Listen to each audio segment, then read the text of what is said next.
Check कर लो एक बार audio video.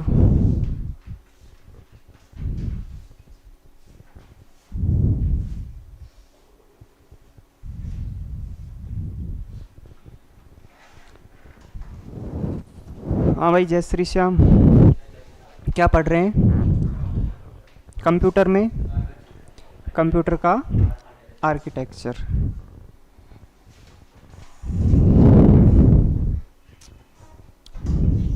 करें शुरू?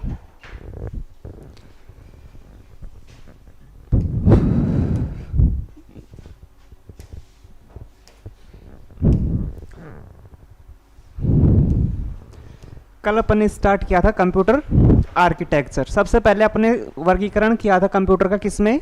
डिजिटल कंप्यूटर में। सबसे फर्स्ट पढ़ा था अपन ने सुपर कंप्यूटर। सबसे फर्स्ट पढ़ा था सुपर कंप्यूटर, जो क्या कर रहा था? अपनी क्रिटिकल कैलकुलेशन को मैनेज करता था। ठीक है। भारत का सबसे तेज एट प्रेजेंट कौन सा सुपर कंप्यूटर था? एरावत, है ना। उसके बाद जो अपने मेट्रोलॉजी डिपार्टमेंट ऑफ इंडिया है, मौसम विभाग है, उसमें एट प्रेजेंट कौन सा सुपर कंप्यूटर वर्क कर रहा है? प्रत्यूष और मिहिर, MIHIR, ये दोनों सुपर कंप्यूटर वर्क कर रहे हैं। नेक्स्ट था अपना मेन फ्रेम कंप्यूटर, जिसको अपन बोलते हैं लार्ज कैबिनेट। नेक्स्ट था अपना मिनी कंप्यूटर, जो 1970s के बाद जो कंप्यूटर डेवलप हुए उनको क्या नाम दिया गया? Mini computer. और जो एट प्रेजेंट यूज कर रहे हैं उनको बोलते हैं अपन माइक्रो कंप्यूटर। कल यही पढ़ा था अपन ने। फिर अपन ने कंप्यूटर का कंसेप्ट पढ़ा था कि अपना कंप्यूटर है वो 0 और 1 के कंसेप्ट पे काम करता है। यही पढ़ा था ना? ठीक है। उसके बाद हम आए थे अपने कैबिनेट के ऊपर। कैबिनेट को 3 पार्ट में डिवाइड किया था, SMPS, मदरबोर्ड और हार्ड डिस्क। ठीक है। सबसे पहले अपन ने देखा था कि क्या सभी मदरबोर्ड PCB हो सकते हैं? यस, क्योंकि मदरबोर्ड PCB इसलिए हो सकते हैं कि PCB में कोई एक फंक्शन लगा मिलेगा आपको, जिसको बोलते हैं अपन रोम, लेकिन मदरबोर्ड पे तीनों मिलते हैं। तो ये PCB ये मदरबोर्ड हो सकता है, क्योंकि अगर इस के ऊपर अपने रैम और CPU लगा दी थी मदरबोर्ड बन जाएगा। तो ऑल मदरबोर्ड क्या हो सकते हैं? PCB। लेकिन ऑल PCB मदरबोर्ड नहीं हो सकते, क्योंकि कुछ PCB में केवल रोम होती है और मदरबोर्ड को चाहिए CPU, रैम और रोम। ओके। उसके बाद अपन ने चर्चा की थी अपनी मदरबोर्ड के ऊपर। सबसे फर्स्ट देखा था अपन ने north bridge with heat sink, यानी कि मदरबोर्ड का साइड वाले भाग को नॉर्थ ब्रिज कहते हैं, या इसको हम होस्ट ब्रिज भी कहते हैं। ओके। विद हीट सिंक का मतलब है कि इसके ऊपर जो ये टेक्नोलॉजी लगी हुई है इसको बोलते हैं हीट सिंक, यानी कि ये हीट को एक जगह एब्जॉर्ब नहीं होने देती, पूरी हीट को मदरबोर्ड के ऊपर फैला के रखती है। नेक्स्ट अपन ने देखा था IDE कनेक्टर, जो कितने मौजूद होते हैं अपने मदरबोर्ड के ऊपर? 2। हार्ड डिस्क को रैम से जोड़ने के लिए जो कनेक्टर यूज होता है उसको बोलते हैं IDE कनेक्टर, है ना। यही पढ़ा था ना। हार्ड डिस्क को रैम से कौन जोड़ेगा? IDE connector. तो अपन ने जो नॉर्मल कंप्यूटर यूज करते हैं उसमें एक हार्ड डिस्क होती है, तो कितने कनेक्टर यूज होंगे? 1। लेकिन स्लॉट कितने मिलते हैं अपने को? 2। अगर हम एक्स्ट्रा हार्ड डिस्क लगाएं तो अपन एक्स्ट्रा एक IDE कनेक्टर यूज कर सकते हैं। नेक्स्ट हमने पढ़ा DRAM मेमोरी स्लॉट, ये भी कितने मिलते हैं अपने को? 2। और मैक्सिमम कितने होंगे? 32। ओके। नेक्स्ट मिलता है आपको 24-20 पिन ATX पावर कनेक्टर। 24 या 20 पिन ATX पावर कनेक्टर, यानी कि इस कनेक्टर में कितनी पिन देखने को मिलेगी अपने को? 24। इस कनेक्टर का नाम क्या है? ATX power connector. क्यों है इसका नाम? क्योंकि एट प्रेजेंट हम जो मदरबोर्ड यूज कर रहे हैं ना, इस मदरबोर्ड का नाम ही क्या है? ATX। ठीक है। सबसे फर्स्ट जो मदरबोर्ड आई थी वो कौन सी थी? Only 80 advance technology. फिर कौन सी आई? Baby 80, baby advance technology. Then अपनी आई ATX। ओके। तो एट प्रेजेंट कौन सी मदरबोर्ड यूज कर रहे हैं अपन? ATX। तो इसको बोलते हैं 24-20 pin ATX power connector.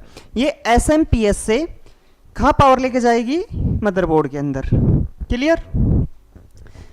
Next अपने पढ़ा CPU fan and heat sink mounting point. ये जो CPU सॉकेट लगा होता है ना, इसके पास आपको यहाँ CPU फैन देखने को मिलता है।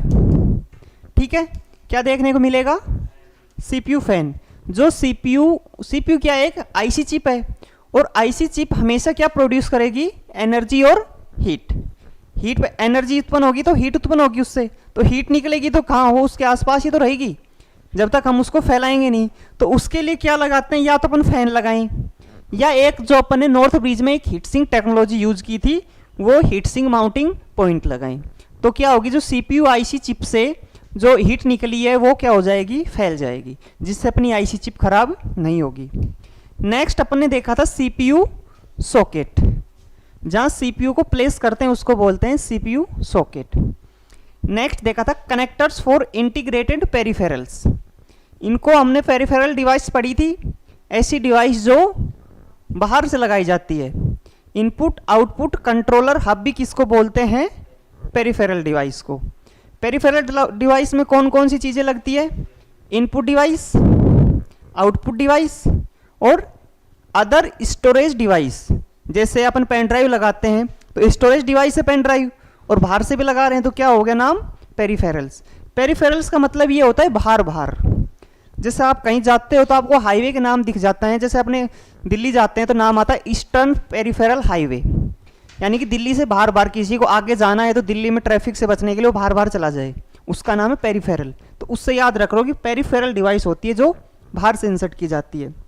इसमें सबसे फर्स्ट है PS×2 पेरिफेरल डिवाइस, डिवाइस का नाम है PS×2, ठीक है। Keyboard, mouse, serial port, parallel port. Parallel port किसको बोलते हैं, जो प्रिंटर की जो अपनी पिन कनेक्ट होती है ना, कंप्यूटर से प्रिंटर कनेक्ट करते हैं तो उस केबल को तो बोलते हैं पैरेलल केबल, और जहाँ लगेगा उसको क्या बोलेंगे, पैरेलल पोर्ट। USB के कितने स्लॉट मिलेंगे, 6। USB मतलब यूनिवर्सल सीरियल बस। और USB में पिन कितनी देखने को मिलती है अपने को, 4। देखी होगी ना कभी, आप चार्जर को अडेप्टर से कनेक्ट करते हो तो उसमें ऐसे करके देखते हो 4 पिन दिखती है ना। तो USB स्लॉट कितने दिए गए, 6, क्योंकि आज के टाइम पे अपन PS×2 स्लॉट है, इनका काम नहीं करते। आप देखते हो माउस आता है वो भी USB केबल के थ्रू कनेक्ट रहता है, कीबोर्ड भी, प्रिंटर भी, हर एक चीज़ के लिए क्या बना दिया, एक USB केबल बना दिया। पहले क्या थी, कंपनी अलग अलग, जो कंपनी जो डिजाइन कर रही है वो अपना अलग से प्रोडक्ट निकालती थी, लेकिन अब सभी कंपनियों को क्या समझौता हुआ है, जैसे Type-C चार्जर आने लगे हैं, सबके सेम है ना। और एक साइड क्या मिलेगा आपको, USB, दूसरी साइड क्या मिलेगा, Type-C। लेकिन कुछ चीज़ें आपने देखी होगी कि दोनों तरफ Type-C भी मिलता है, आपको देखा है कभी, दोनों तरफ Type-C चार्जर है ना। तो USB में तो कितनी पिन हो गई, 4। और जो Type-C होता है अपना, जो अपन फ़ोन में लगाते हैं, उसमें कितनी पिन देखने को मिलेगी अपने को, 24। तो ये क्वेश्चन कई बार पूछ लेते हैं कि USB में कितनी पिन मौजूद होती है, 4। नेक्स्ट होता है इथरनेट। इथरनेट को आप बोलते हैं RJ45 या लैन केबल। जो आपको वाईफाई राउटर से कंप्यूटर में जो केबल जाती है नेट चलाने के लिए, उसको क्या बोलते हैं, इथरनेट, उसको क्या बोलते हैं, इथरनेट। और नेक्स्ट अपने को क्या मिल जाएंगे, 3 ऑडियो जैक देखने को मिल जाएंगे। कितने mm के, 3.5 mm ऑडियो जैक, जिसमें कितनी पिन मिलेगी, 1। यहाँ तक हो गया था। नेक्स्ट आता है अपना कौन सा, CMOS backup battery, complementary metal oxide semiconductor backup battery, ये इसका पूरा नाम होता है। CMOS क्या करता है, अब पावर सप्लाई करता है, किसको, पावर सप्लाई किसको करेगा, रोम को, किसको करेगा, रोम को। और रोम पावर सप्लाई कहाँ लेके जाएगा, बायोस में, BIOS नाम सुना होगा, BIOS basic input output system. और बायोस का कार्य क्या होता है, सिस्टम क्लॉक को रन करना, ठीक है। बायोस का कार्य क्या होगा, सिस्टम क्लॉक को रन करना। तो जो CMOS बैकअप बैटरी है, ये करंट कहाँ देगी, सबसे पहले रोम को, रैंडम रीड ओनली मेमोरी को। रोम है वो कहाँ लेके जाएगा उसको, बायोस में, BIOS basic input output system में। और जो बायोस है उसका काम क्या होता है, सिस्टम क्लॉक को रन करना। तो इसका मोटा मोटा अंदाजा आप लगा लो कि आपके कंप्यूटर में टाइमिंग सही रहे, उसके लिए कौन सी सेल लगाया जाता है, CMOS। नेक्स्ट आता है PCI स्लॉट। PCI स्लॉट, पीस का मतलब होता है पेरिफेरल, पी से याद रख लो इसको क्या बोलते हैं, पेरिफेरल। अब इसके कितने स्लॉट मिलते हैं अपने को, 5, 1 2 3 4 5। ये 5 स्लॉट पेरिफेरल डिवाइस के लिए हैं। यानी कि एक जो कंप्यूटर बनाया जाता है वो अपने आप में परिपूर्ण कंप्यूटर होता है, संपूर्ण कंप्यूटर बना के आपको दिया जाता है। लेकिन बाद में क्या होता है, जैसे आप गेम के शौकीन हो, हाई लेवल गेम खेलते हो तो आपको कंप्यूटर में ग्राफिक कार्ड लगाना पड़ेगा ना। लेकिन हर कंप्यूटर में ग्राफिक कार्ड थोड़ी होता है। अपने हिसाब से कंप्यूटर डिजाइन करते हैं, तो आपको ये स्लॉट दे दिए जाते हैं 5 कि आप अगर अपने हिसाब से कंप्यूटर में कुछ चेंजमेंट करना चाहो तो आप कर सकते हो। तो जैसे आपको ग्राफिक कार्ड लगाना है, आपने यहाँ एक ग्राफिक कार्ड लगा लिया। आप चाहते हो कि मैं कंप्यूटर को टीवी बना दूं, टीवी में जैसे रिमोट की तरह काम करे मेरे कंप्यूटर, तो एक टीवी ट्यूनर कार्ड आता है वो लगा दिया। तो ऐसे कार्ड लगाने के लिए काम किसका होता है? पीसीआई स्लॉट का, जो अपने को उपलब्ध होते हैं कितने? 5। नेक्स्ट है एजीपी स्लॉट। एजीपी स्लॉट में क्या लगता है अपना? Video card. क्या लगेगा? Video card. इसका काम क्या होता है? वीडियो कार्ड एक बफर के रूप में कार्य करता है। बफर नाम सुना है?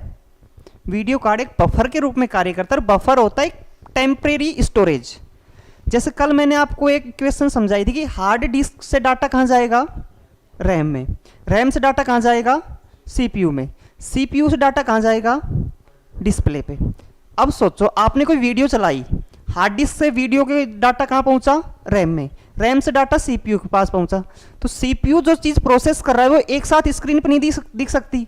भाई वीडियो चल रही है तो उसमें सीक्वेंस वाइज दिखेगा ना, और सीपीयू तो एक साथ प्रोसेस कर देता है पूरी वीडियो को। तो जो प्रोसेस की हुई जगह चीज़ है वो कहाँ जाएगी? वो जाएगी आपके वीडियो कार्ड में। तो सीपीयू और मॉनिटर के बीच में बफर का कार्य कौन करेगा? Video card. ठीक है, वो होता है आपका एजीपी स्लॉट। क्लियर? ये थी आपकी कंप्लीट मदरबोर्ड। समझ में आ गई?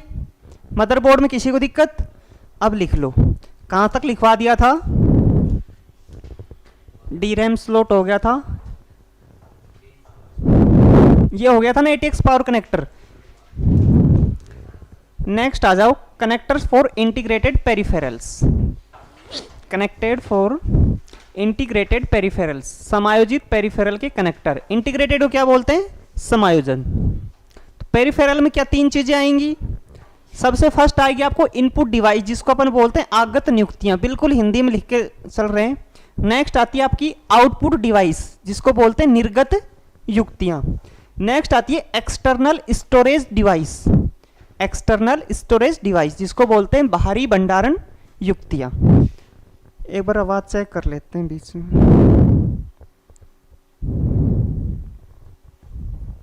लिखो तब तक।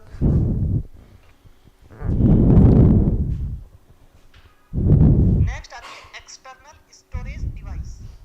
एक्सटर्नल स्टोरेज डिवाइस, जिसको बोलते हैं बाहरी भंडारण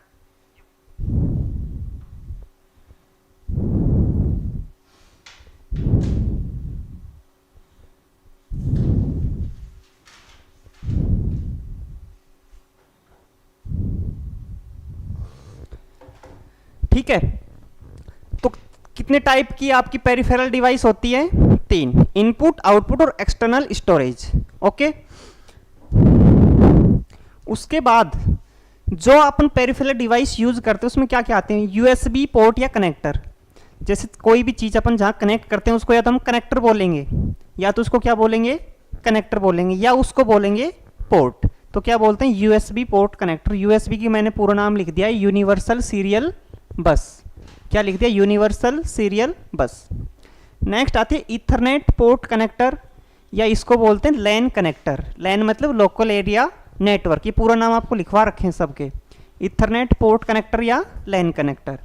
HDMI पोर्ट कनेक्टर, HDMI का पूरा नाम लिख रखा है high definition multimedia interface. HDMI port connector क्या काम करता है? HDMI पोर्ट कनेक्टर को अपने VGA केबल के नाम से जानते हैं, video graphic array. Video graphic array VGA cable के नाम से जानते हैं किसको? HDMI को। इसका काम होता है आपके कैबिनेट से और मॉनिटर तक डिस्प्ले लेके जाने का काम करता है कौन? HDMI port connector. नेक्स्ट है 3.5 mm ऑडियो जैक और पावर कनेक्टर। ये सब आती है आपकी इंटीग्रेटेड पेरिफेरल डिवाइस के अंदर, नोट करो।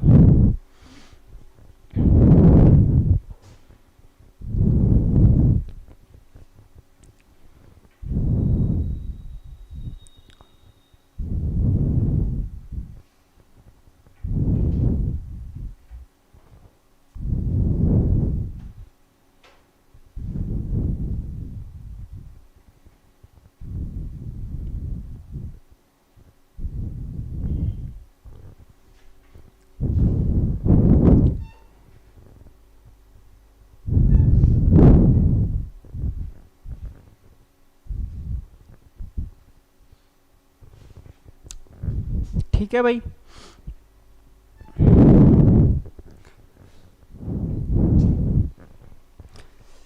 ये जो इथरनेट है, इथरनेट कनेक्टर बोलते हैं इसको, क्या बोलते हैं दूसरा नाम इसका, RJ45 कनेक्टर। इसके सामने एक ट्रांसपेरेंट सा एक ऑब्जेक्ट लगता है जो अपन कंप्यूटर में इंसर्ट कर देते हैं। देखा है कभी? कोई भी एक केबल है उसके सामने एक ट्रांसपेरेंट सा एक ऑब्जेक्ट लगता है जिसमें सारे वायर दिख जाते हैं आपको, ठीक है। तो उस वायर में आप देखोगे उसके जो पिन्स गिनोगे, मतलब वायर गिन लेना, पिन तो अंदर जाके कनेक्ट होंगी, वो वायर गिनोगे तो कितने मिलेंगे आपको? 8। क्योंकि इथरनेट पोर्ट कनेक्टर में कितने पिन होती है? 8 पिन, 8 पिन होती है। और यूएसबी में कितनी होगी? 4। टाइप सी में कितनी होगी? 24। और पैरेलल जो पोर्ट मैंने ऊपर समझाया था आपको, जो किसके लिए यूज आता है अपने प्रिंटर के लिए, उसमें कितनी होती है? 25 पिन। पेरिफेरल डिवाइस का मतलब सिर्फ इतना याद रखो कि ऐसी डिवाइस जो अपन बाहर से कंप्यूटर में लगाते हैं। क्वेश्चन ऐसे आएगा, निम्न में से कौन पेरिफेरल डिवाइस नहीं है?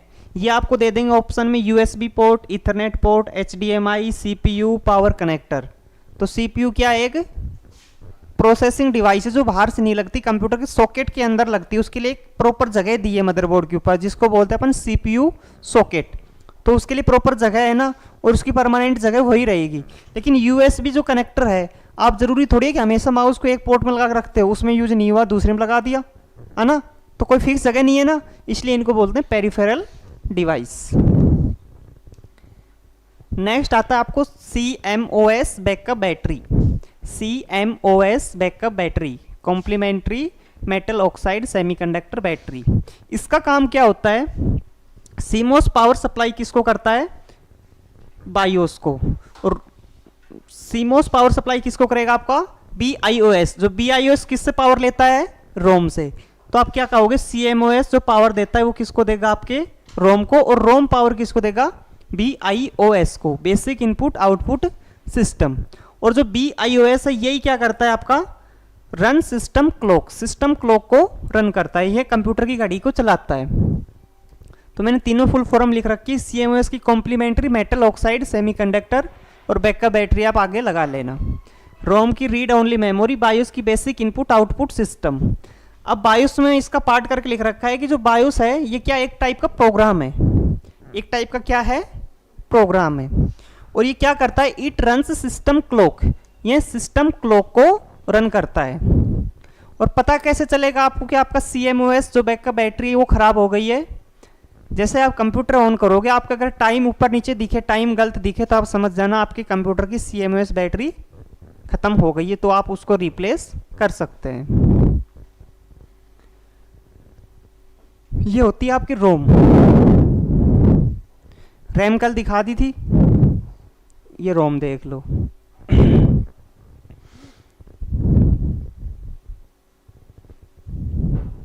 करो नोट, आराम से कर लो।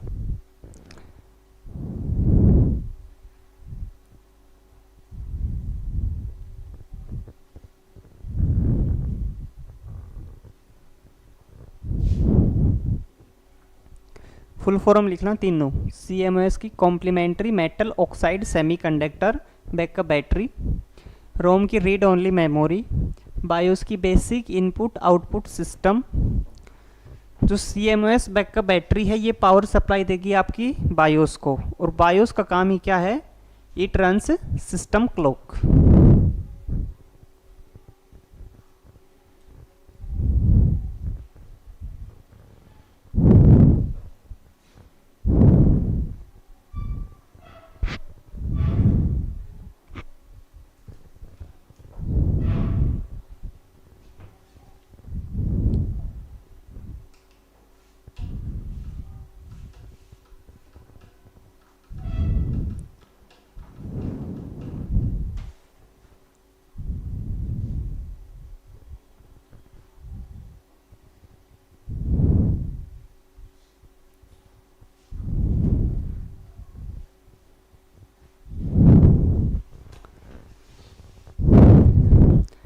नेक्स्ट आता है अपना peripheral component interconnect. Peripheral component interconnect कितने स्लॉट देखने को मिलेंगे? 5। ठीक है, समझा दिया क्या होता है आपको? PCI peripheral component interconnect. कितने स्लॉट देखने को मिलेंगे? 5 स्लॉट। लिखो पीसीआई स्लॉट मल्टीप्लाई में लिख लो 5, आपको 5 स्लॉट देखने को मिलेंगे। पीसीआई का पूरा नाम लिखो peripheral component interconnect, peripheral component interconnect. Next, PCI slots are used when additional external device are connected. PCI slot are used when additional external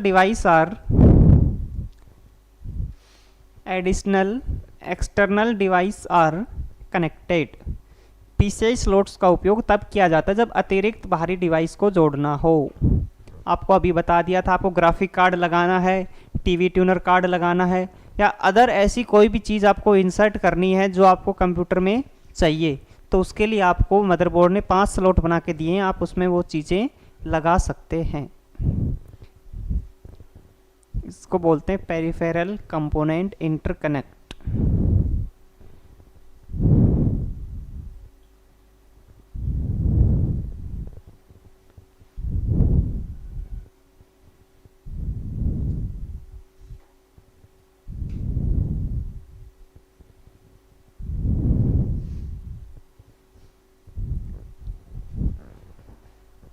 लिख लिया।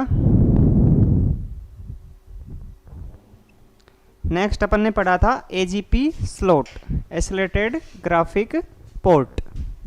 इसका काम क्या था? AGP slot is use to place video card of computer. अपने को computer में video card place करना है तो किसका यूज होता है? AGP का।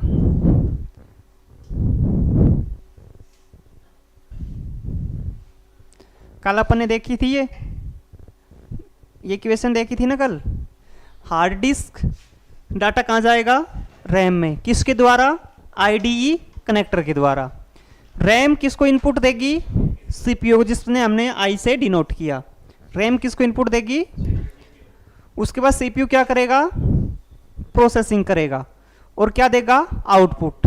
कल अपने देखा था, अपने एक डायरेक्ट लाइन बनाई थी, आउटपुट डायरेक्ट कहाँ लेके जा रहे थे? मॉनिटर के पास। लेकिन अगर हम AGP वीडियो कार्ड लगाते हैं तो अपने पास वीडियो कार्ड लग जाएगा, और ये वीडियो कार्ड किसके रूप में कार्य करेगा? बफर के रूप में, यानी कि एक टेम्परेरी स्टोरेज अपने पास रख लेगा प्रोसेसिंग किए हुए ऑब्जेक्ट की। और ये जो वीडियो कार्ड लगता है इसी को क्या बोलते हैं अपन? AGP slot. और ये जो लगता है इसको क्या बोलेंगे? VGA केबल या HDMI केबल, क्योंकि CPU से जो डाटा आपके पास यहाँ जाएगा वो कोई केबल के माध्यम से जाएगा। उस केबल को बोलते हैं HDMI केबल, जो भी आपको पीछे बताई थी, हाई डेफिनेशन मल्टीमीडिया इंटरफेस, या इसको बोलते हैं VGA cable, video graphic array cable. और ये जो डाटा होता है इसको बोल देंगे VGA डाटा। भाई CPU से तो डाटा आएगा ना वीडियो कार्ड में, और उस डाटा को क्या बोलेंगे? VGA data. और जाएगा उस डाटा को क्या बोलेंगे? VGA। जा किससे रहा है? केबल से, तो उसको बोल देंगे VGA केबल। बीच में डाटा को रोक कौन रहा है? Video card. ठीक है, तो ये क्या कर रहा है? टेम्परेरी स्टोर कर रहा है डाटा को, और ये क्या करता है? बफर के रूप में कार्य करता है। ठीक है, लिखो, डालो AGP स्लॉट। दिख रहा है? AGP slot, accelerated graphic port, accelerated graphic port. AGP slot is used to place video card of computer. AGP slot is used to place video card to computer.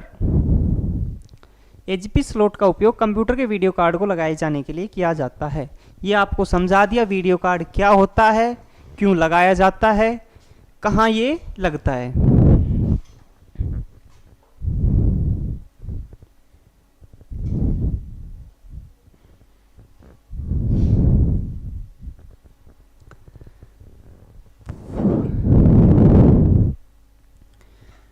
VGA video graphics array. अगर option में आपको video graphic array ना दिखे तो क्या मिलेगा? Video graphics adapter, क्योंकि ये पुरानी फुल फॉर्म है। चेंजमेंट होते रहते हैं ना चीज़ों में, जैसे जैसे नई टेक्नोलॉजी आएगी, नई चीज़ें लगेंगी, उसको नया नाम दे देंगे। तो आज के टाइम में यूज होता है वीडियो ग्राफिक्स एरे। उससे पहले जो होता था वो होता था VGA, वीडियो ग्राफिक्स एडेप्टर। ये मैंने इसलिए डाला है क्योंकि ये MP पुलिस के अंदर पूछा हुआ है और उसमें एरे ऑप्शन में ही नहीं था, क्या था, एडेप्टर। तो बस वर्बली ध्यान रखना कि इसको अपन एडेप्टर भी बोल सकते हैं अगर ऑप्शन में एरे ना मिले तो, वीडियो ग्राफिक्स एडेप्टर। अब इस स्लाइड में ऐसा कोई वर्ड्स है जिसका ये अपने को ये नहीं पता हो कि यूज कहाँ होता है, क्या इसका पूरा नाम है?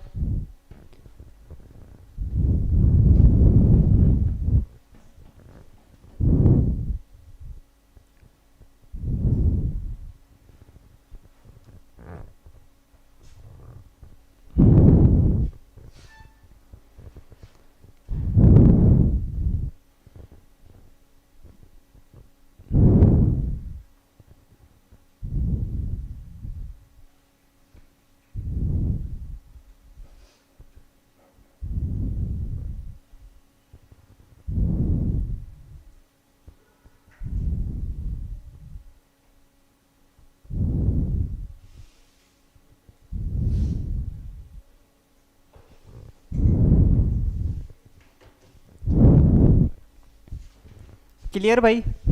चले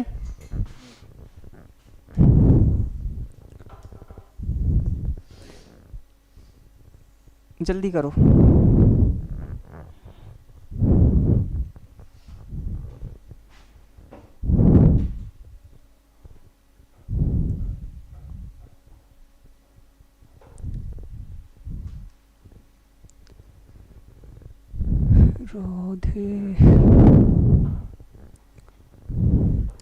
यहां तक थी अपनी मदरबोर्ड, ठीक है। मदरबोर्ड में किसी को कोई दिक्कत, समस्या, परेशानी, दुख, दर्द, तकलीफ बता दो एक बार। एक एक पोर्ट समझा दिया आपको मदरबोर्ड का। SMPS आपको समझा दिया कंप्लीट। क्या होता है SMPS? AC करंट को DC करंट में चेंज करने के लिए एक कनेक्टर लगा होता है, डिवाइस लगा होता है, उसको बोलते हैं SMPS, switch mode power supply. Second अपनी थी मदरबोर्ड, वो खत्म हो गई। अब हार्ड डिस्क पढ़ेंगे, उससे पहले देख लेते हैं बस। बसेस क्या होती है? इसको बोलते हैं डाटा ट्रेवलर। बस को क्या बोलते हैं? Data traveller. ट्रेवलर से याद ध्यान रखना, बस क्या करवाती है अपने को? ट्रेवल करवाती है, तो उससे क्या याद रखोगे? Data traveller. ये दिख रही है आपको? मदरबोर्ड पे आपने कभी कोई ग्रीन प्लेट निकाली होगी इलेक्ट्रॉनिक आइटम में, तो आपको एक ऐसी आडी टेढ़ी लाइन जाती हुई दिखेंगी, ठीक है। इन लाइनों को क्या बोलते हैं? बस। और ये किसकी बनी होती है? कॉपर की। किसकी बनी होती है? कल मैंने आपको बताया था कि जो मदरबोर्ड है वो आमतौर पर अपने को ग्रीन कलर की देखने की मिलती है। तो क्यों मिलती है? क्योंकि उसमें जो बसेज होती है कॉपर की, अगर उनमें कोई शॉर्ट सर्किट हो जाता है तो आसानी से शो हो जाती है। कौन से कलर में? ग्रीन कलर में। इसलिए आमतौर पर आपकी मदरबोर्ड ग्रीन कलर को देखने को मिलती है, ठीक है। तो बस को क्या बोलेंगे? Data traveller. डाटा स्थानांतरण का माध्यम क्या है? बस। कॉपर ट्रैक या ट्रेल भी बोल सकते हैं इनको। ट्रैक का सिनोनिम क्या है? ट्रेल। तो कॉपर ट्रैक या ट्रेल्स ऑन मदरबोर्ड। मदरबोर्ड्स पर जो ट्रैक बने होते हैं यही होती है आपकी buses. Internal wires in computer also known as buses. ये तो आपके कॉपर के हो गए, लेकिन कंप्यूटर में जो आंतरिक वायरिंग हुई होती है ना, किसके ऊपर? मदरबोर्ड के ऊपर। जैसे VGA पोर्ट से कहीं दूसरी जगह जा रही है, या पेरिफेरल डिवाइस डाटा को लेके जा रही है हार्डवेयर तक, तो वो भी किसको क्या बोलेंगे? उसको भी बस बोलेंगे। कंप्यूटर की आंतरिक तारों को भी बस कहा जाता है। और बस कितने टाइप की मिलेगी अपने को? 3 टाइप की। डाटा बस, ठीक है, एड्रेस बस और कंट्रोल बस। डाटा बस, एड्रेस बस और कंट्रोल बस, ठीक है। अब देखो डाटा बस का काम क्या होता है? एक जगह से दूसरी जगह डाटा लेके जाना। जैसे A पॉइंट से B पॉइंट पे कोई डाटा लेके जाएगी, कुछ भी आपने भेजा, जैसे आपने भेजा 2 यूनिट भेजी, 10 और 20, 2 यूनिट भेजी, वो डाटा लेके कौन जाएगा वहां तक? डाटा बस, ठीक है। उसके बाद 20 एक के A से डाटा कहाँ गया है? B को। तो B को पता होना चाहिए ना कि डाटा कहाँ से आया है, तो वो जो पता लेके जाएगी वो कौन सी बस लेके जाएगी? एड्रेस बस, ठीक है। उसके बाद आती है कंट्रोल बस। आपने भेज तो दिया 10 और 20, बी को पता भी लग गया कि ए ने भेजा है, लेकिन करना क्या है उस चीज का वो डिसाइड कौन करेगा? Control bus. यानी कि अब आपको 10 + 20 चाहिए या 10 × 20 चाहिए, 10 - 20 चाहिए, ये डिसाइड कौन करेगी? आपकी कंट्रोल बस। तो बस कितने टाइप की होती है? 3 टाइप की। डाटा बस, ये डाटा को ले जाती है। एड्रेस बस, ये डाटा के एड्रेस को लेके जाती है, डाटा आपके पास कहां से आया है। कंट्रोल बस, ये क्या करती है? टाइप ऑफ ऑपरेशन, ऑपरेशन को कंट्रोल करेगी। टाइमिंग सिग्नल्स, टाइम भी देगी कि आपको इस टाइम में ये ऑपरेशन करना है, वरना आपने कंप्यूटर को कोई कमांड दी उसको तुरंत आपको रिप्लाई मिल जाता है। अगर कंट्रोल बस टाइमिंग सिग्नल नहीं दे उसको, तो जरूरी थोड़ी है कि वो आपको तुरंत जवाब दे दे। कंप्यूटर टाइम ले सकता है ना, उसको टाइम ही नहीं दिया जाएगा तो टाइम लेगा वो। तो टाइम कंट्रोल भी कौन करता है? आपका कंट्रोल बस। तो यहां से लिखना स्टार्ट करो बस से।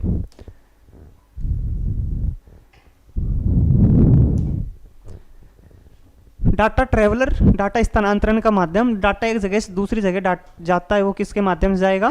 बसेज के माध्यम से। Copper track, trails on motherboard, motherboard पे जो कॉपर के ट्रैक्स बने होते हैं उनको बोलेंगे बसेज। और कंप्यूटर में जो इंटरनल वायरिंग होती है उसको भी क्या बोलेंगे? बसेज। ये 3 टाइप की होगी आपकी, डाटा बस, एड्रेस बस और कंट्रोल बस। डाटा को ले जाने के लिए डाटा बस का यूज होगा। डाटा के एड्रेस का पता करने के लिए कि ये जो डाटा है ये कहाँ से आया है, एड्रेस बस का काम है, ठीक है। और उस डाटा का करना क्या है, यानी कि कंट्रोल कौन करेगी? आपकी कंट्रोल बस। आपने 10 और 20 एक डाटा भेज दिया, कंट्रोल बस ने कोई कंट्रोल नहीं किया तो कुछ भी करके दे सकता है आपको 10-20 का, आपको कुछ नहीं पता होगा। लेकिन जैसे उस कंट्रोल बस उसको बताएगी कि इसके ऊपर आपको ये ऑपरेशन अप्लाई करना है, ये काम होता है बस का। और डाटा कितने टाइप से जाता है? 2 टाइप से, एनालॉग और डिजिटल। एनालॉग और डिजिटल। तो कंप्यूटर में कैसा डाटा मिलेगा अपने को? डिजिटल, ठीक है। एनालॉग कौन कौन सा होता है? अगर किसी भी वायर से इलेक्ट्रिसिटी जा रही है तो वो कैसा डाटा है? एनालॉग, ठीक है। उसके बाद अपना जो नेट चलता है ऑप्टिकल केबल से चलता है, नाम सुना होगा optical fibre, optical fibre cable. तो उसमें क्या इलेक्ट्रिसिटी जाती है? क्या नहीं, क्या जाता है? लाइट, प्रकाश जाता है। तो वो भी कैसा डाटा है? Analogue data. और अपने कंप्यूटर में कैसा डाटा यूज होता है? डिजिटल, क्योंकि ये वायरलेस आता है, इसका कोई माध्यम नहीं है, इसलिए इसको बोलते हैं डिजिटल डाटा। तो डाटा कितने टाइप का होगा? 2 टाइप का, एनालॉग डाटा और डिजिटल डाटा। नोट करो इसको फटाफट। बस से रिलेटेड कोई भी क्यूरी हो तो बताओ।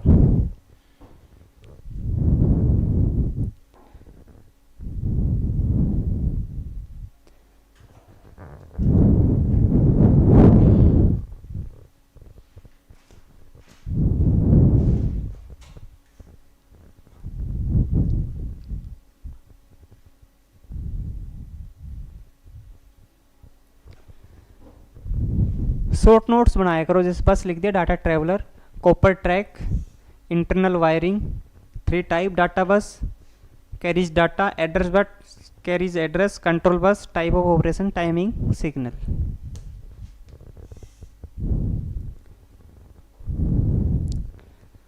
अब ये क्वेश्चन है आपके सामने, एक स्टेट एग्जाम में पूछा हुआ है।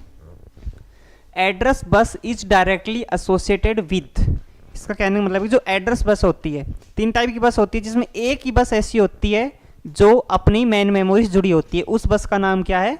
Address bus. तो क्वेश्चन ये था, address bus is directly associated with, address bus का सीधा संबंध किससे होता है? किससे होगा?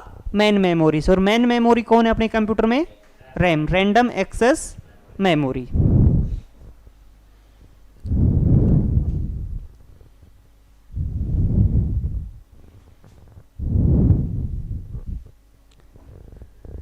Address bus is directly associated with, address bus का सीधा संबंध किसके साथ होता है? मेन मेमोरी के साथ। 3 बस में से एड्रेस बस एक ऐसी बस है जिसका सीधा संबंध हमारे कंप्यूटर की मुख्य मेमोरी से होता है, जिसका नाम है एड्रेस बस। इसको आप किसी भी टाइप से याद रख लो, या तो ये याद रख लो एड्रेस बस का किससे लिंक है? मेन मेमोरी से। या ऐसी कौन सी बस है जो अपने कंप्यूटर की एकमात्र ऐसी बस है जो मेन मेमोरी से जुड़ी हुई है? तो एड्रेस बस, ठीक है, क्लियर। अब एक एग्जाम्पल से समझो। क्वेश्चन में कई बार आपको दे देता है कि मानो आपके एड्रेस बस का एड्रेस बस के एड्रेस कितना है 16 है, एड्रेस बस का एड्रेस कितना है 16 है, तो आपके रैम की वैल्यू कितनी होगी, यानी कि आपके कंप्यूटर में जो रैम लगी हुई है उसकी वैल्यू कितनी होगी, आपने कितने जीबी केबी एमबी की रैम लगा रखी है। ठीक है, तो कैसे काउंट करोगे, ये पूछ रहा है कि address bus 16 memories bite addressable. सबसे पहले तो क्या याद रखेंगे, कंप्यूटर में अपन किसी भी मेमोरी की बात करेंगे तो किस में करेंगे, बाइट में, क्योंकि कंप्यूटर की मेमोरी कैसी होती है, बाइट एड्रेसेबल। ठीक है, जैसे आप एड्रेस का यूज करते हो ना, कहीं आप चल के जाते हो कि भाई मैं 2 किलोमीटर चल के आया, तो ऐसे बोलते कि मैं 2 किलो चल के आया, आगे एक यूनिट लगाते हो मीटर, मैंने 2 किलो चीनी खाई तो आप 2 किलोग्राम बोलते हो ना, केजी, किलोग्राम, 2 किलोग्राम, तो वो क्या हो गई, यूनिट हो गई। इसी टाइप से मेमोरी की यूनिट क्या है, बाइट, तो इसको क्या बोलते हैं, byte addressable. Then what is the capacity of main memory, main memory क्या होती है अपनी, रैम। ठीक है, अब मैं यूनिट पढ़ाऊंगा आपको, मेमोरी यूनिट, तो आपको ये एक टेबल बना के दूंगा। इस टेबल में आपको याद करना पड़ेगा कि के का मतलब क्या होगा, 2 की पावर 10। ठीक है, एम मतलब मेगा, मेगा का मतलब क्या होगा, 2 की पावर 20।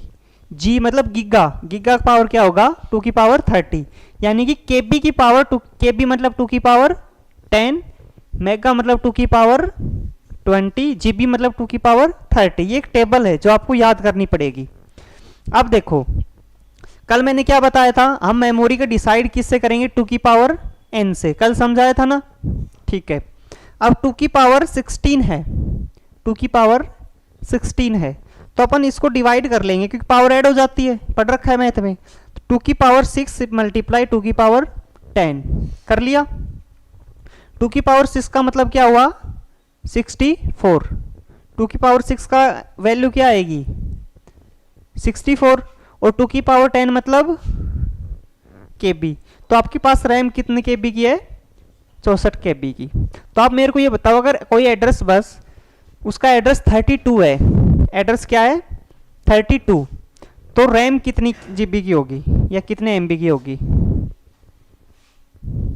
निकालो, 4 गीगाबाइट की। कैसे, क्योंकि अपन 2 की पावर 32, जैसे 2 की पावर क्या कर लेंगे 32, उसके बाद उसको डिवाइड करेंगे तो 2 की पावर 30 अलग कर लेंगे, क्योंकि 2 की पावर 30 के पास अपनी वैल्यू है, और बच क्या गया 2 की पावर 2, और 2 की पावर 2 की वैल्यू क्या होती है 4, तो क्या लिख देंगे 4, और 2 की पावर 30 की वैल्यू जीबी, तो 4 जीबी।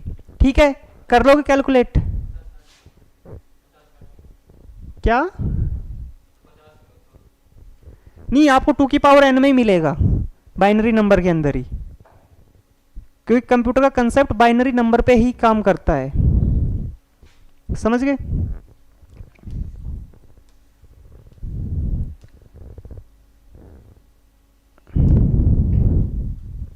नेक्स्ट क्या आती है अपनी, IC chip, integrated circuit chip, समायोजन परिपथ चिप। तो अपने पास कंप्यूटर में 3 टाइप की मुख्य आईसी चिप होती है, सीपीयू, रैम और रोम, जिसमें सीपीयू ऐसी आईसी चिप है जिसके आपको चारों तरफ क्या मिलेगी, पिन मिलेगी। बाकी आप कंप्यूटर में जितनी भी आईसी चिप का यूज करोगे आपको सिर्फ 2 साइड क्या मिलेगी, पिन मिलेगी। जैसे ये आपकी रैम है, इसमें आपको ऐसे पिन देखने को मिलती है,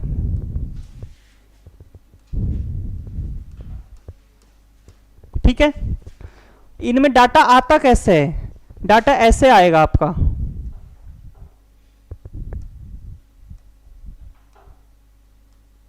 और कैसे जाएगा, ऐसे निकल जाएगा,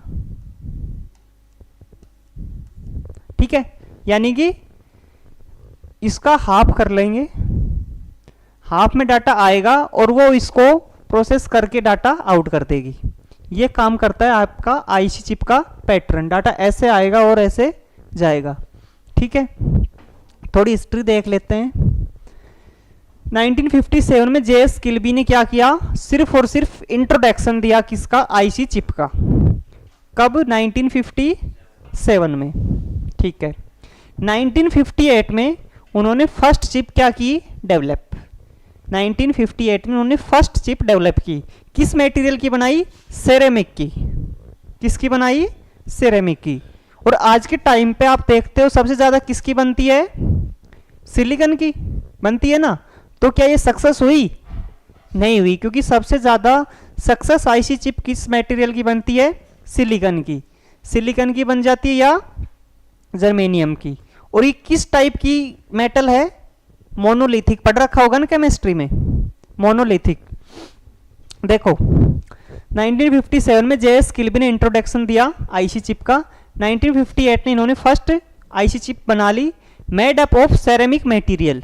सेरेमिक पदार्थ का प्रयोग करके इन्होंने एक आईसी चिप का निर्माण किया। 1959 में रॉबर्ट नोयस ने first IC chip was develop. First IC chip जो आज के टाइम यूज कर रहे हैं वो किसने डेवलप की, रॉबर्ट नोयस ने।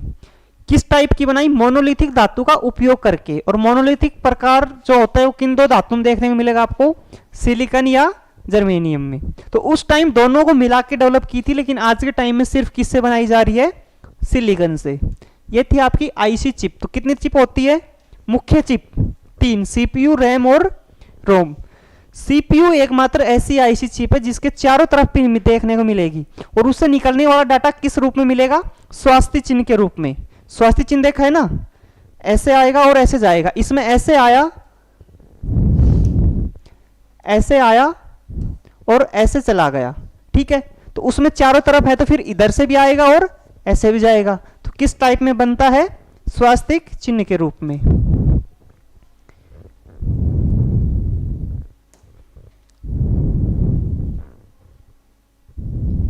नोट करो।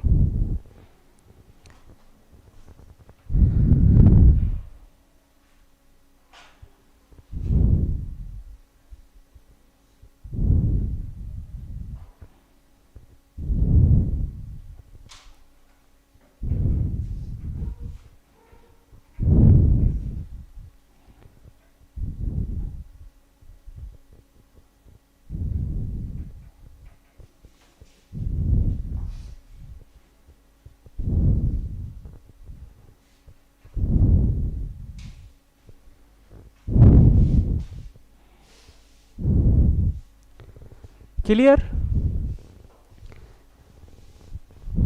अब आप कई बार बुक पढ़ते हो कंप्यूटर की, तो आपको ऐसा देखने को मिल जाता है कि फर्स्ट आईसी चिप कब बनाई गई, 1957 में।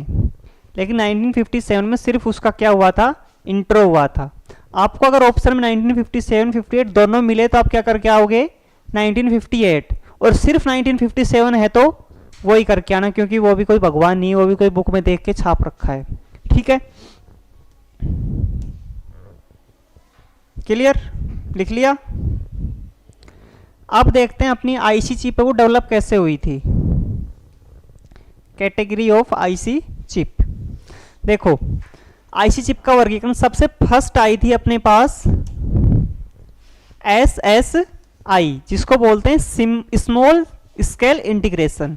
सबसे फर्स्ट अपने पास जो आईसी चिप बन के आई थी उसका नाम था SSI, small scale integration. Then उसको थोड़ा डेवलप करके क्या बनाया, एमएसआई, मीडियम स्केल इंटीग्रेशन, यानी कि उसकी थोड़ी सी कैपेसिटी मीडियम कर दी। नेक्स्ट बनी LSI, large scale integration. Next बनी वीएलएसआई, जो अपन क्या कर रहे हैं, यूज कर रहे हैं, very large scale integration, very large scale integration. Next बनी आपकी ULSI, ultra large scale integration, ultra large scale integration. CPU या माइक्रो प्रोसेसर किसके बने हुए अपने, वीएलएसआई के।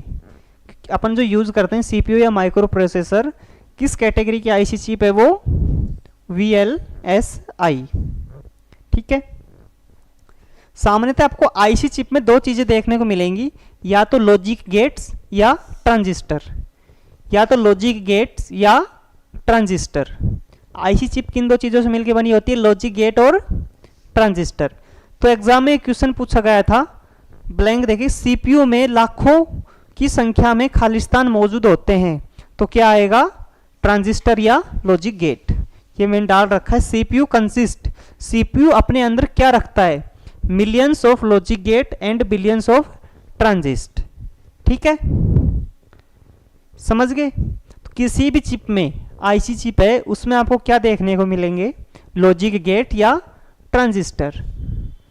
तो सीपीयू है वो अपने पास millions of logic gate and transistor रखता है। और ये क्वेश्चन आपका पूछा हुआ है स्टेट एग्जाम में। सीपीयू अपने अंदर लाखों की संख्या में, सीपीयू अपने अंदर लाखों की संख्या में फिल इन द ब्लैंक था, फिर क्या रखता है, तो आंसर क्या आएगा उसका, ट्रांजिस्टर। ये नोट डाल के लिख लेना, in IC chip logic gate and transistor, in IC chip logic gate and transistor.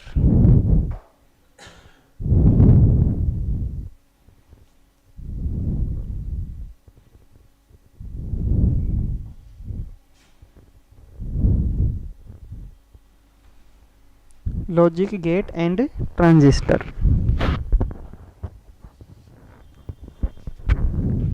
लिख लो।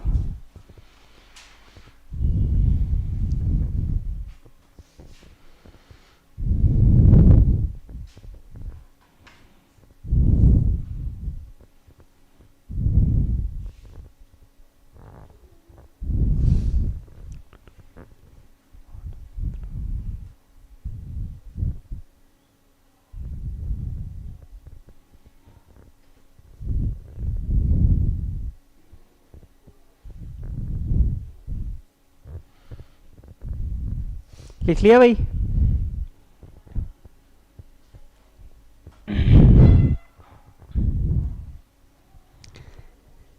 नेक्स्ट हम एक बार सभी जो पोर्ट्स और कनेक्टर पढ़े थे उनको एक बार और देखेंगे, जो जो अपने पास मदरबोर्ड पे अवेलेबल रहते हैं। नहीं लिखा है, लिख लो, यही तो बच रहा होगा। आया ही नहीं है तो बीच में जग जाता है। लिखो, फटाफट लिखो।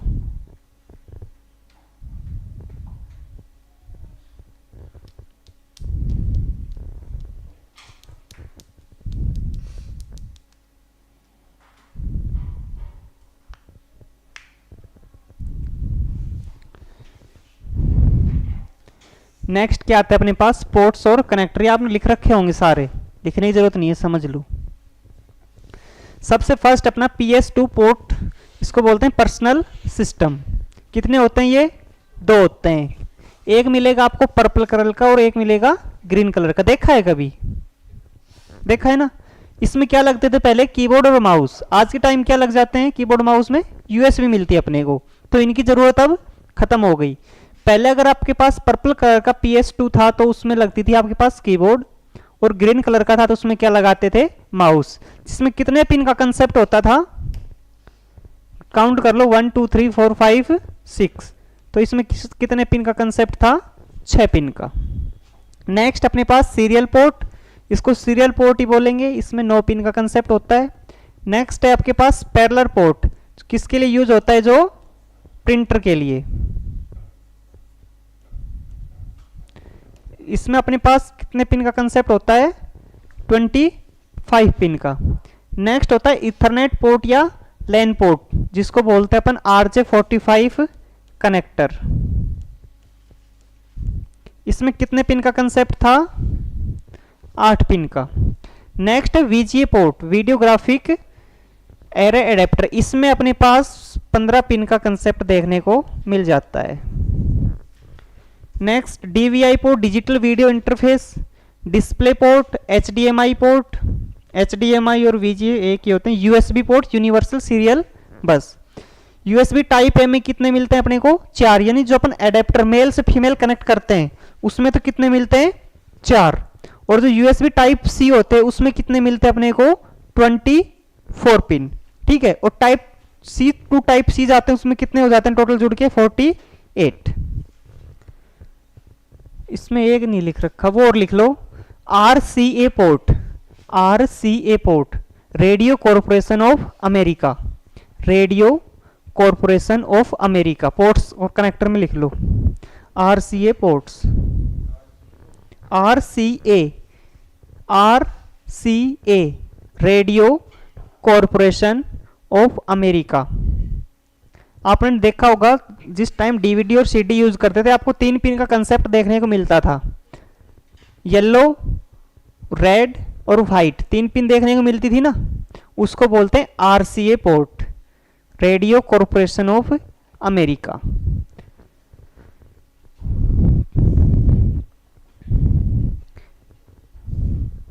RCA port, radio corporation of America. कितने पिन होती थी?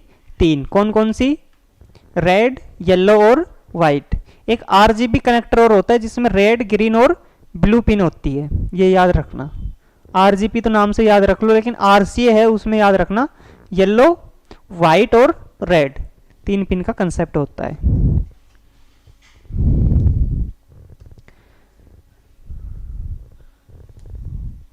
नेक्स्ट हेडिंग डालो CPU। नहीं लिखा? लिखना थोड़ी था, लिखवा रखे हैं ये तो सारे। नेक्स्ट हेडिंग डालो CPU, central processing unit, central processing unit, central processing unit CPU, central processing unit, जिसको अपन क्या बोलते हैं? माइक्रो प्रोसेसर भी बोलते हैं। लिख लो, इसको प्रोसेसर भी बोलते हैं, microprocessor, microchip, logic chip और brain of computer, brain of computer, computer का दिमाग या मस्तिष्क, ब्रेन ऑफ कंप्यूटर। ये है आपका CPU। इस टाइप की चिप होती है, चिप नहीं बोलेंगे, IC चिप बोलेंगे। इस टाइप की एक IC चिप होती है जो अपन ने पढ़ा था मदरबोर्ड में, CPU सॉकेट की जगह पे क्या की जाती है? प्लेस की जाती है। उसको बोलते हैं CPU, सेंट्रल प्रोसेसिंग यूनिट, केंद्रीय प्रसंस्करण इकाई। इसके उपनाम क्या क्या हैं? इसको प्रोसेसर बोल देते हैं, माइक्रो प्रोसेसर बोल देते हैं, माइक्रो चिप बोल देते हैं, लॉजिक चिप बोल देते हैं और ब्रेन ऑफ कंप्यूटर बोल देते हैं। और CPU डायरेक्ट डाटा अपना कहां से लेता है? रैंडम एक्सेस मेमोरी से, इसलिए ही हम रैम को मुख्य मेमोरी कहा कहते हैं।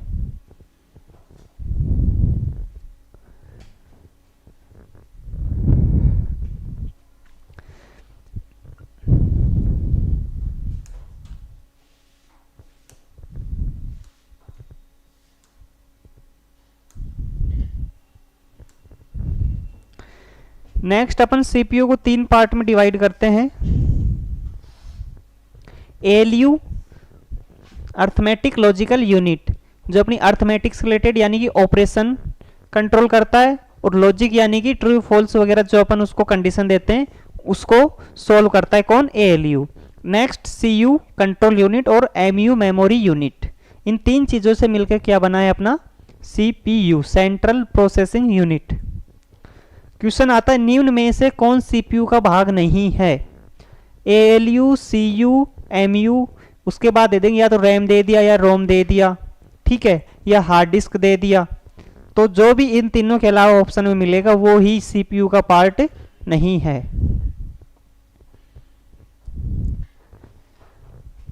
क्वेश्चन आता है कि CPU manufacturing company Intel, AMD और क्वालकॉम, इंटेल, AMD, क्वालकॉम, ये 3 CPU मैन्युफैक्चरिंग कंपनी है।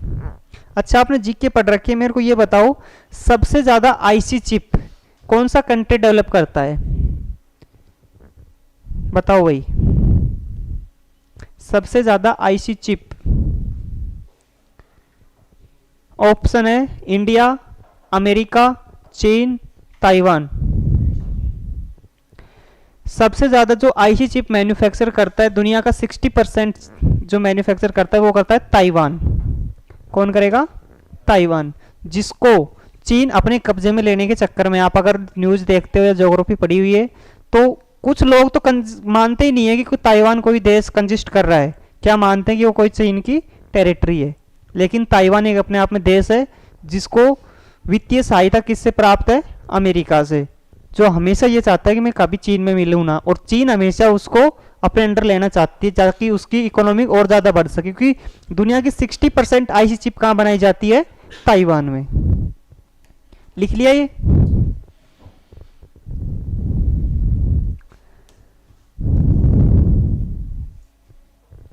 नेक्स्ट डालो ALU arithmetic logic unit. ALU arithmetic logic unit.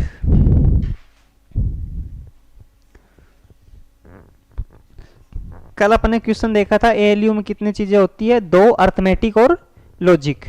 Arithmetic operation अंकगणितीय संचालन में आपके ऑपरेशंस आएंगे, प्लस हो गया, माइनस हो गया, मल्टीप्लाई हो गया, डिवाइड हो गया, परसेंटेज हो गया, एवरेज हो गया, ये सब ऑपरेशन कौन करेगा, अर्थमेटिक। लॉजिकल ऑपरेशन में तार्किक संचालन आएगा, यानी कि आपने कोई कंडीशन दे दी, जैसे रीजनिंग में आपको कथन निष्कर्ष दे दिए जाते हैं, उस चीज को आपका जो उसको सॉल्यूशन मिलता है वो कौन सा ऑपरेशन करता है, लॉजिकल ऑपरेशन, तार्किक संचालन। तो ALU 2 पार्ट होते हैं, कौन कौन से, अर्थमेटिक और लॉजिक। अर्थमेटिक अंकगणितीय संबंधित होता है, लॉजिकल किसी भी लॉजिक को डिकोड करता है, किसी भी लॉजिक को डिकोड करता है।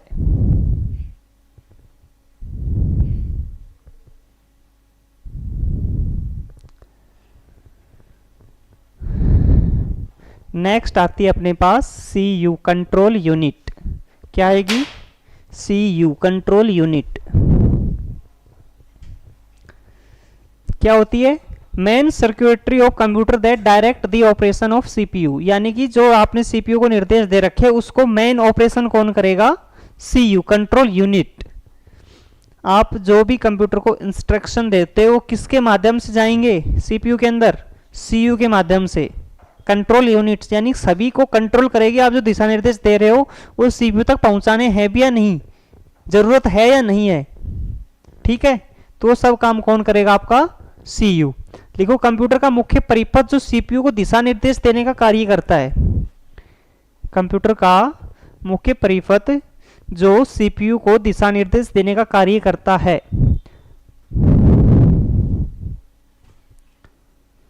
CU क्या क्या काम करेगी, रीड इंस्ट्रक्शन, आपके दिए गए निर्देशों को पढ़ेगी।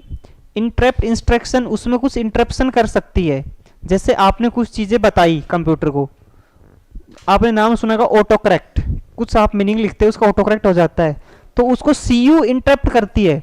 और इंटरप्ट कर, क्योंकि CPU तो आपकी कोडिंग नहीं समझेगा, आप जो लिख रहे हो वो CPU नहीं समझेगा, क्योंकि सभी चीज कंप्यूटर में एक लैंग्वेज के ऊपर कार्य करते हैं जिसको अपन मशीन लैंग्वेज बोलते हैं। CPU उस चीज को नहीं समझेगा, कौन समझेगा उसको, CU। और CU आपको क्या करके देती है, ऑटो करेक्ट, यानी कि उसमें कुछ इंटरप्शन कर सकती है अपनी तरफ से अगर वो सही है तो। और क्या करती है, एग्जीक्यूट इंस्ट्रक्शन, और इंस्ट्रक्शन को डिकोड करवाती है। ये काम किसका है, function of CU, read instruction, interruption और एग्जीक्यूट।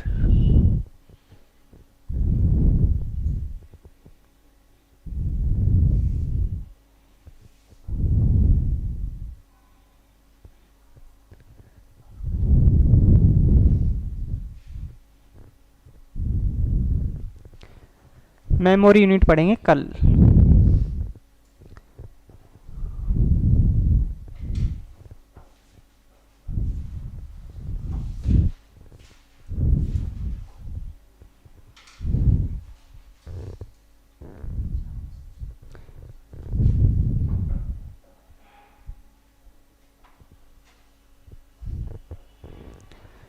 ठीक है भाई, कंप्यूटर में अपने हार्डवेयर पढ़ लिया, SMPS पढ़ लिया, उसके बाद हमने बसेज पढ़ ली, चिप पढ़ ली और CPU को पढ़ लिया। CPU के पार्ट कितने होते हैं, 3, ALU, CU, MU, ALU और CU को पढ़ लिया। मेमोरी यूनिट को पढ़ेंगे कल, ठीक है। ये रिवाइज करना, इतना ही रखते हैं आज के लिए।